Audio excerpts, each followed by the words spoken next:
नमस्कार, खबर बयार के यूट्यूब चैनल में आपका स्वागत है। टिंकू देवांगन के साथ मैं युवराज सिंह आज़ाद। आपसे आग्रह है इस वीडियो को अंत तक देखिएगा, क्योंकि हम इस वीडियो में बातचीत करने जा रहे हैं नीरज पोद्दार सर से, और उनसे बातचीत करेंगे परीक्षाओं को लेकर, क्योंकि परीक्षाओं का दौर शुरू हो चुका है। तमाम बच्चे परीक्षाओं में जा चुके हैं, परीक्षाएं शुरू हो चुकी हैं। तो बच्चे कैसे परीक्षाओं में जो है वो शामिल हों और कैसे वो परीक्षाओं को अच्छे से हैंडल कर सकें, उसको लेकर बातचीत करेंगे। नीरज सर, ज़रा ये बताएंगे कि परीक्षाओं का दौर शुरू हो चुका है, साल भर की मेहनत जो है उसका परिणाम आना होता है, और अब जो है परीक्षाओं में बच्चे जा चुके हैं। तो क्या कुछ कहना चाहेंगे उन बच्चों से, कैसे वो तैयारियां करें और कैसे वो अपने उस विषय को लेकर फोकस करें जिसके पेपर्स होने जा रहे हैं? पहली बात तो बहुत बहुत धन्यवाद आपके आमंत्रण के लिए।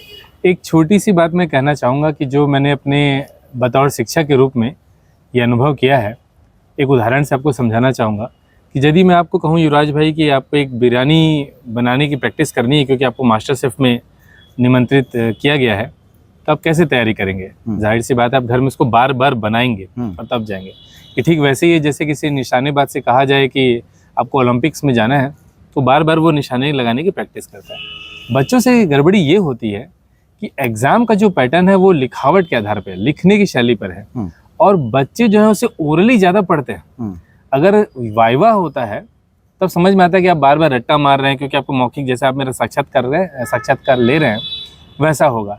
लेकिन एग्जाम तो लिखावट के आधार पे है, 3 घंटे लगातार बैठ के आपको लिखना है। तो बच्चे लिख कर कम प्रैक्टिस करते हैं और घर में जो है पुस्तक खोल के बार बार रटते हैं। और ये एक बहुत बड़ा, मैं मानूंगा कि ड्रॉबैक है। ये प्रैक्टिस जो है ये एकदम सरासर गलत है। ना बच्चों को पता रहती है, ना माँ बाप ध्यान देते हैं।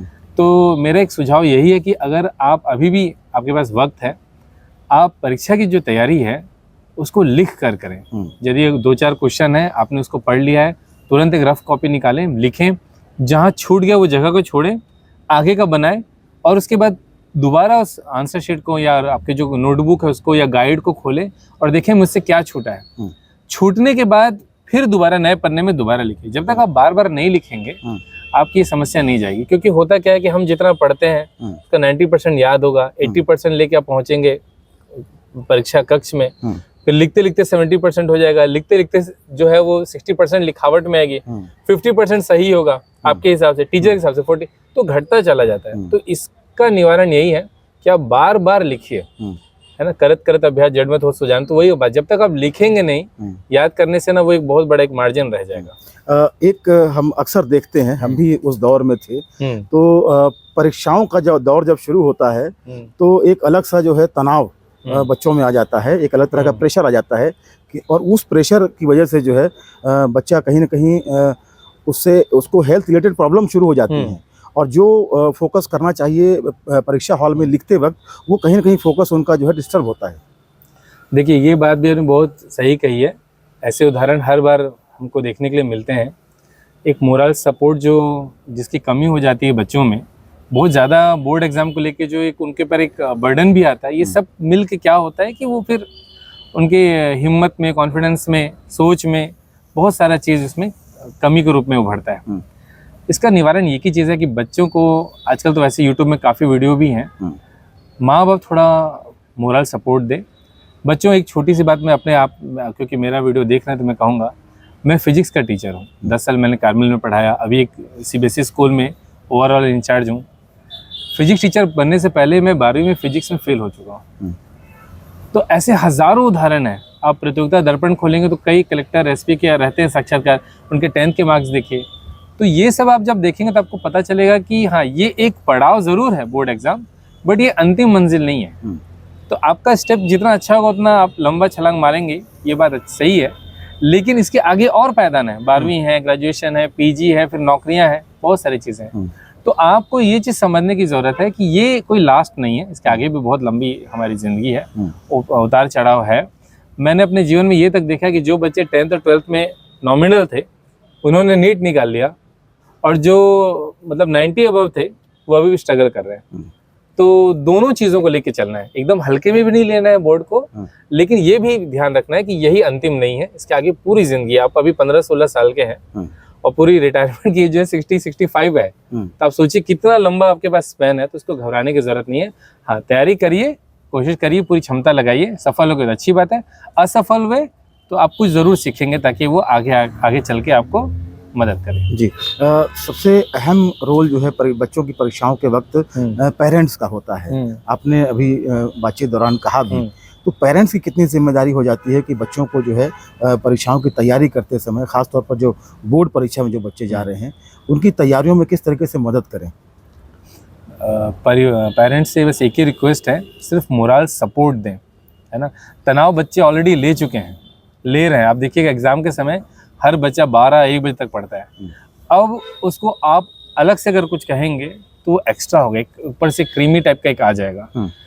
अब तनाव देने का कोई मतलब नहीं, अब उसको सपोर्ट की ज़रूरत है। जितना हो सके उसके खान पान पे ध्यान दीजिए।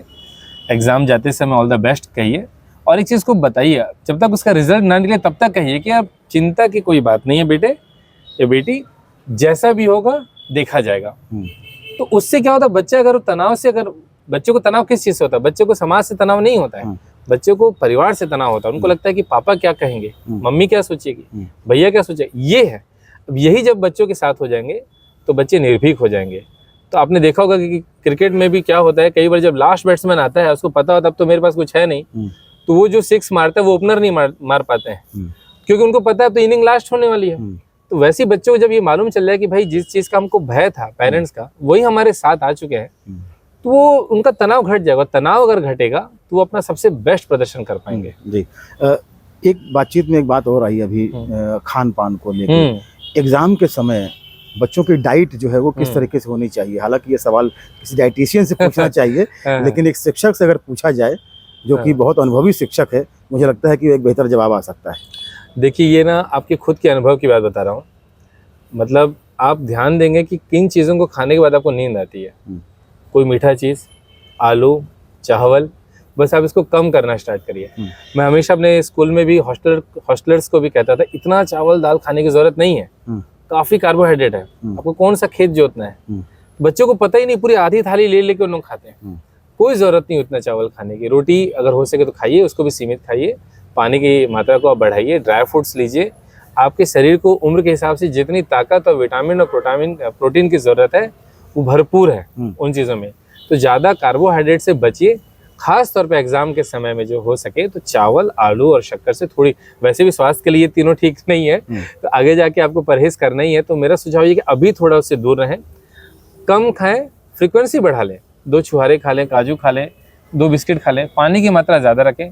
तो आपको ना नींद की परेशानी भी जो होती है एग्जाम के समय की, अचानक दिन में बहुत अच्छा नींद से भी ये कहूँगा कि अगर दिन में पढ़ते वक्त आपको नींद आ रही है ना, तुरंत किताब को बंद करें और झपकी ले लें।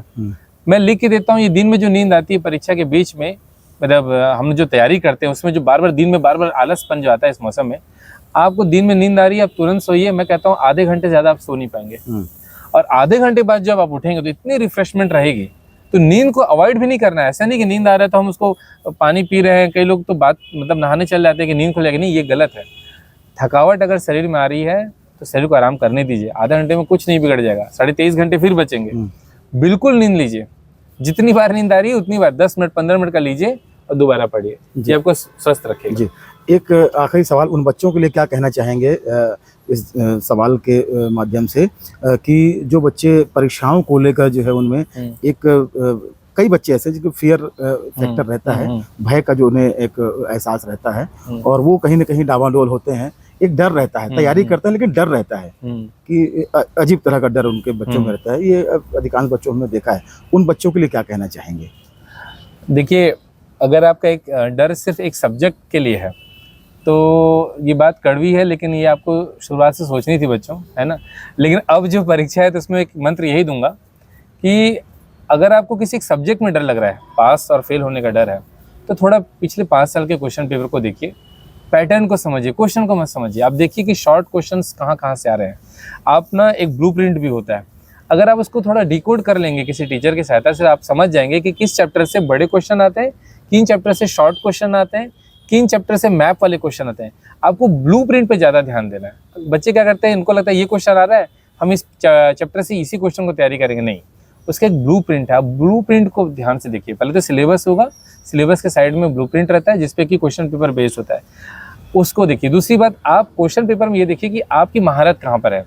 अगर आपसे एमसीक्यू अच्छा बनता है तो आप एमसीक्यू की तैयारी ज़्यादा करिए, लॉन्ग आंसर बनता है तो लॉन्ग के करिए, ओवरऑल चैंपियन मत बनिए। और एक और अंतिम सुझाव ये दूंगा कि बच्चे क्या करते हैं, जो इजी सब्जेक्ट होता है उसको बहुत हल्के में लेते हैं। जैसे हिंदी हम सबकी इजी थी, तो मैं देखता हूँ कि हिंदी का पेपर रहता है तो बच्चे स्कूटी में घूमते हैं। क्यों? आप पूछेंगे क्यों घूम रहे, एग्जाम खत्म है, तो बोलते हैं कि नहीं कल तो हिंदी है। नहीं बच्चों, अगर आपकी हिंदी मजबूत है, अगर आप 100 में आउट ऑफ 100 में 80 लाते हैं ना, हिंदी में और मेहनत करिए, क्योंकि जहाँ आप 80 ला रहे हैं वहाँ 85 90 भी लाया जा सकता है। तो इजी सब्जेक्ट को ना स्कोरिंग के नाम पे और पढ़िए, लाइटली मत लीजिए। ओवरऑल आपका जो परसेंटेज बनेगा वो कहीं ना कहीं बूस्ट करेगा। तो अगर आपका ज्योग्राफी मजबूत है ना और मैथ्स कमजोर है तो मैथ्स से ज्यादा ज्योग्राफी में करिए, हो सकता है आप 95 भी क्रॉस कर जाए। जिसमें आप मजबूत हैं उसमें और बेस्ट कर पाएंगे। तो इजी सब्जेक्ट्स को और अच्छे से लीजिए। जो जहाँ पे आपको टफ लग रहा है उसका क्वेश्चन पेपर देखिए पिछले 4-5 साल का, और उसके पैटर्न को समझिए। थोड़ा ना 3-4 साल का क्वेश्चन पेपर अगर पेरेंट्स उनसे साथ में बैठ के डिकोड करेंगे ना तो समझ जाएंगे पैटर्न कि हाँ इस चैप्टर से इसी प्रकार के क्वेश्चन आ रहे हैं, तो वो उनको बहुत हेल्प करेगी।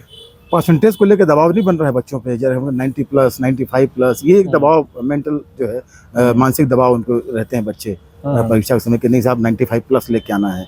तो ये भी तो एक कहीं ना कहीं बच्चों को परेशान करने वाली बात है। सीबीएसई में खासतौर पे बहुत ज़्यादा हो गया। 99 पॉइंट में 10, 12, 15 बच्चे सिर्फ इसी शहर के मिल जाएंगे आपको। तो ये तो एक लूप होल है। लेकिन बच्चों फिर मैं वही कहूँगा कि अगर परसेंटेज ही सब चीज़ डिसाइड कर लेती तब तो फिर ये कॉम्पिटिटिव एग्जाम नहीं होते। तो कॉम्पिटिटिव एग्जाम है इसीलिए कि परसेंटेज क्या होता है कि वो सिर्फ दिखाता है आपने कितना हार्ड वर्क किया है, वो आपकी IQ इंटेलिजेंस का कोई प्रमाण पत्र नहीं है। अगर परीक्षा में कोई बच्चा 3 महीने लाए, लास्ट 3 महीने में अगर बहुत अच्छा तैयारी कर ले तो उसके भी 90 आ जाएंगे। लेकिन इस बात की गारंटी नहीं है कि वो बहुत होशियार होगा, क्योंकि हो सकता है उसने जो चंद किताबें हैं उसके पूरे पन्ने को रट लिया हो। तो परसेंटेज का दबाव जरूर होगा। लेकिन फिर वही बात आती है कि इतने सारे कॉम्पिटिटिव एग्जाम है, CGPSC है, डॉक्टरी का है, इंजीनियरिंग का है, ये तमाम कॉम्पिटिटिव एग्जामिनेशन इसीलिए होते हैं कि अगर आप में थोड़ा सा भी IQ है, इंटेलिजेंसी है, आपकी समझ है, मजबूती है, परिश्रम है, तो परसेंटेज कम होने के बावजूद जो है आप उसको उस पैरामीटर पे खड़े उतरेंगे और आपका जो भी आपका बनने का सपना है, मोटो है, ड्रीम है, आप उसको जरूर अचीव करेंगे। तो परसेंटेज एक कंपटीशन, एक रश तो हुआ है, लेकिन मैं फिर कहूँगा कि इसके आगे और बहुत बड़ी दुनिया है। इसको देख के घबराए नहीं, ये आपकी सफलता का पहला पायदान है, अभी सैकड़ों पायदान और चढ़ने हैं। जी, बहुत बहुत धन्यवाद नीरज सर बातचीत करने के लिए। धन्यवाद भी आपका। और आपने जो बातें बताई हैं निश्चित तौर पर बच्चों के लिए बहुत कारगर साबित होंगी, उन बच्चों के लिए जो परीक्षाओं में जा चुके हैं। बहरहाल इस वीडियो में बस इतना ही। खबर बयार के YouTube चैनल को अधिक से अधिक सब्सक्राइब करें, हमारे कंटेंट लाइक करें, शेयर करें और प्लीज़ कमेंट करके ये बताएं कि हमारा ये वीडियो आपको कैसा लगा। और हाँ, जो बच्चे परीक्षाओं में जा चुके हैं उनके लिए ऑल द बेस्ट, और जो जाने वाले हैं परीक्षाओं में उनके लिए भी शुभकामनाएँ। नमस्कार।